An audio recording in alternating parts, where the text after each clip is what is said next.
너 원래 이렇게 이기적이야? Oke, halo semuanya, apa kabar teman-teman semua? Di video ini gue akan meneruskan sebuah alur cerita film yang berjudul The Glory episode 4. Well, gak usah berlama-lama, langsung kita gasin aja ke filmnya. Dan inilah The Glory episode 4. 비타던 그 눈과 다정히 눈 맞춘 모든 눈. Episode 4 ini teman-teman dibuka dengan masa lalu Eun yang masih menjadi seorang korban perundungan dari Yeonji dan kawan-kawan yang begitu tidak punya hati alias sangat-sangat kejam. Yang menjawab Eun di masa sekarang dari film itu kenapa ia sangat berambisi membalaskan dendamnya. Lalu scene pun berpindah masih melanjutkan akhir episode 3 kemarin ya teman-teman. Dan karena apex berlebihan yang Eun berikan di akhir episode 3 kemarin yang membuat Yeonji risih dan menampar si Eun. Tapi untungnya si Eun yang udah gede alias dewasa pun tahu kapan pembalasan itu dimulai. Dan setelah Eun sedikit berbasa-basi tentang kehidupan Yeonji yang sudah diamatinya, ia pun pergi dan meninggalkan para perundungnya itu. 암튼 반가웠어 다들. Di malam harinya, tepatnya di kediaman Jae-jun, terlihat Meo pun kembali bekerja setelah ia menghilang dari kawan-kawannya dengan waktu yang begitu lama. Lalu Jae-jun yang mempunyai tugas pun langsung menyuruh Meo untuk mencari tahu latar belakang si Eun sekarang.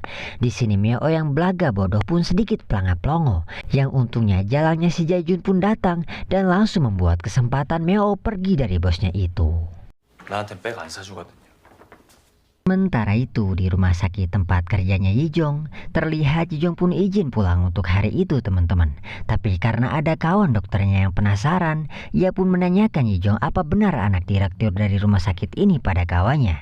Tapi kawannya yang tidak ingin memberitahu itu pun pergi. Tapi karena masih aja penasaran, ia pun menanyakan lagi pada si suster soal ayah Yijong yang dibunuh pasiennya. Terlihat si suster yang sama aja bungkam pun hanya memberitahu bahwa Yijong izin karena akan memperingati haul ayahnya. Sepertinya sampai saat ini masih misteri jawaban pertanyaan dari si kawan so tahu itu ya teman-teman. Di keesokan harinya di grup WA Yeonji dan kawan-kawan yang mulai risih dengan kemunculan si Eun yang sedikit berani di acara penghargaan kemarin teman-teman. Namun gak lama, Yisol anaknya Yeonji pun menelpon untuk menceritakan kejadian yang Yisol alami di sekolahan. Namun seketika Yisol pun menceritakan wali kelas barunya yang baik bernama si Eun teman-teman. Ia membuat Yeonji risih dan bergegas pergi ke sekolahan. 문동일 선생님. Lalu Shin pun berpindah memperlihatkan Eun yang sudah resmi menjadi wali kelas di kelasnya Yisol teman-teman. Terlihat Eun pun pertama-tama memperingati semua muridnya itu untuk tidak boleh merundung satu sama lain. Juga lebih baik dalam mengajari muridnya untuk selalu berbuat baik. Beberapa saat Yeonji pun sampai di sekolahan anaknya untuk memastikan wali kelas yang dibilang Yisol ialah Eun teman-teman. Di sini awalnya Yeonji pun menantang Eun untuk melakukan pembalasan itu sebelum dirinya melangkah pergi dan seketika notif grupnya pun ramai dengan berita kematian Pak Kim teman-teman. Lalu sekilas Shin pun melanjutkan ketika pertemuan Eun dan Pak Kim yang terpotong di episode kemarin. Di hari itu awalnya Eun pun berterima kasih atas jasa-jasa Pak Kim sambil memberinya bunga. Sebelum Sohan mengambil bunga itu dari hadapan Pak Kim karena Pak Kim mempunyai penyakit asma. Dan gak lama Pak Kim yang kesal dengan kemunafikan Eun pun ngamuk. Ya untungnya Sohan pun bisa memisahkan ayahnya itu dan meminta Eun untuk menceritakan semua tentang ayahnya dulu. 설명 좀 해봐. 이게 뭐야? 무슨 상황이야? Singkatnya setelah Eun menceritakan semuanya teman-teman, terlihat Shin pun memperlihatkan bagaimana peristiwa kematian Pak Kim itu terjadi. Yang ternyata kematian Pak Kim pun akibat Sohan anaknya sendiri yang kesal dengan perilaku ayahnya yang dulu dan membiarkan asma sang ayah kambuh di antara bunga-bunga yang indah.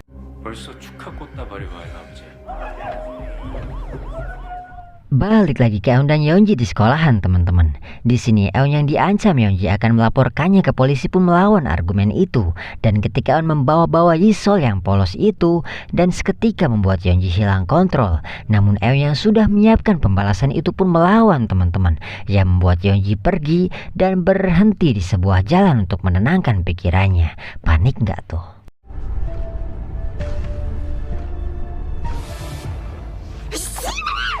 Lalu Shin pun berpindah memperlihatkan Ibu Art yang sedang mengikuti Hee-jong teman-teman. Terlihat karena aksinya itu, Ibu Art pun berhasil mengetahui pola dari HP-nya si Hee-jong.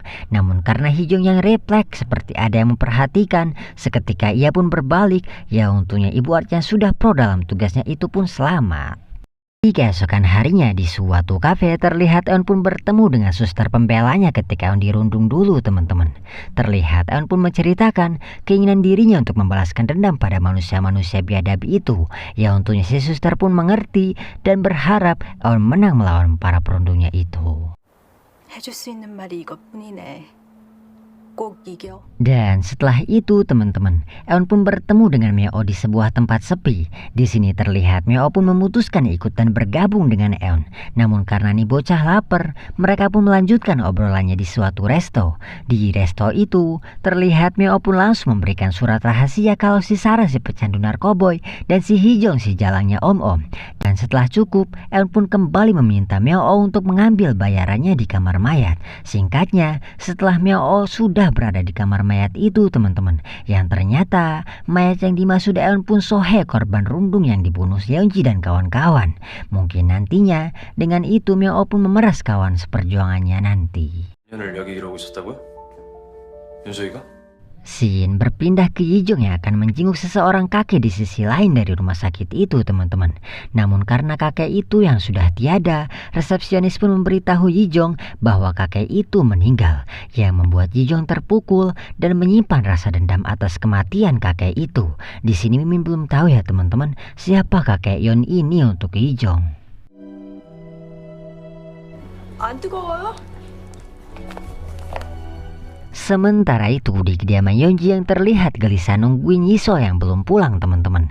Dan gak lama Yisol pun pulang dan langsung membuat si Yeonji kekelimpengan. Terlihat Yisol yang sudah diajari Eun untuk berbuat baik pun menentang sangka perundungan yang Yeonji katakan. Bahkan harus dihukum teman-teman. Yang membuat Yeonji malu tambah gelisah. 그놈 혼나야 돼. 친구들이랑 어머학살. Shin berpindah ke Eun yang biasa mengecek hasil kinerja Bu Art teman-teman. Di hari itu, ia pun mengetahui Doyoung suami Yeonji kapan biasa berkunjung di klub Go itu. Dan singkatnya, Shin pun memperlihatkan Doyoung yang berkunjung ke klub Go itu. Namun ketika orang yang dicarinya itu nggak ada, ia pun mengurungkan niatnya itu dan pergi. Tapi seketika, Eun pun datang yang membuat Doyoung terpaku dan langsung menantang Eun untuk bermain.